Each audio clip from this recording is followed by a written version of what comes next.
Depuis 2018, Gwendal Poulenec, directeur du guide Michelin, est un passionné de voyage et possède une vaste connaissance culinaire.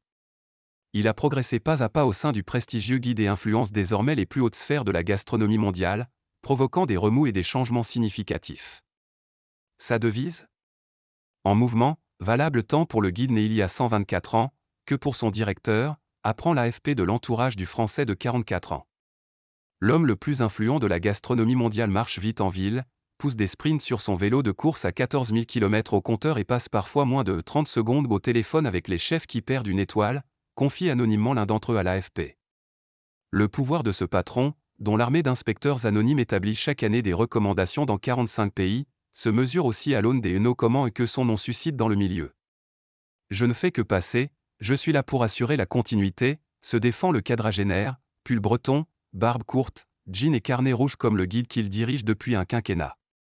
Solide appétit.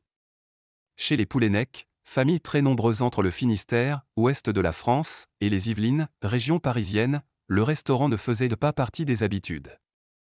À peine diplômé de l'ESSEC, prestigieuse école de commerce française, Gwendal Poulenec se détourne des multinationales repoussoirs ou des cabinets d'audit pour pousser la porte du groupe Michelin, décidé à travailler sur un sujet français, le guide gastronomique ou rien.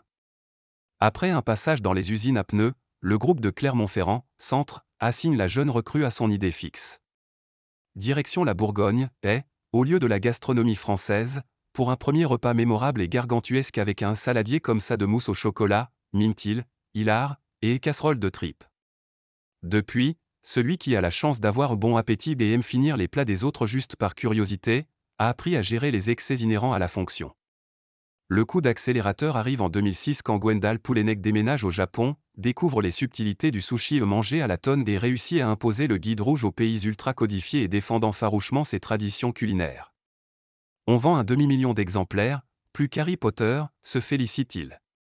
En 2018, à la faveur du départ à la retraite de l'Américain Michael Ellis, une succession émaillée de rumeurs et de suspicions dans le marigot des critiques gastronomiques, le Français, alors secrétaire général, est consacré grand directeur. Brouille véhémente. Son premier quinquennat est marqué par la transition du papier vers le numérique, le rachat du Foodin, son jeune concurrent, la pérennisation du complexe modèle économique du guide et son déploiement dans 45 pays. Le père de 5 filles, qui aime les plats familiaux et faire son pain, dit rechercher à table une cuisine simple et lisible mais avec de la maîtrise.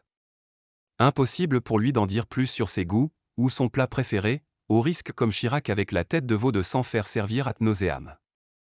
Pour une sauce étoilée visiblement appréciée, il lâchera du bout des lèvres un c'est bien lié, constate l'AFP. Il faut savoir le lire entre les lignes, décrypte Damien Rodière, directeur de la plateforme de réservation The Fork et partenaire en affaires. Pour certains chefs qui ont affaire à la sanction, le jeune directeur peut vite insupporter. Marc Vera vient ainsi le poursuivre à Paris en 2019 pour une brouille véhémente autour d'une supposée touche de cheddar dans un soufflé et la perte de sa 3e étoile. Des moments conflictuels, difficiles mais nécessaires, dit celui qui, comme il le martèle, entend agir en fonction de l'intérêt du lecteur, pas des chefs et qui comprend qu'on cherche à déstabiliser l'arbitre, même s'il en est affecté.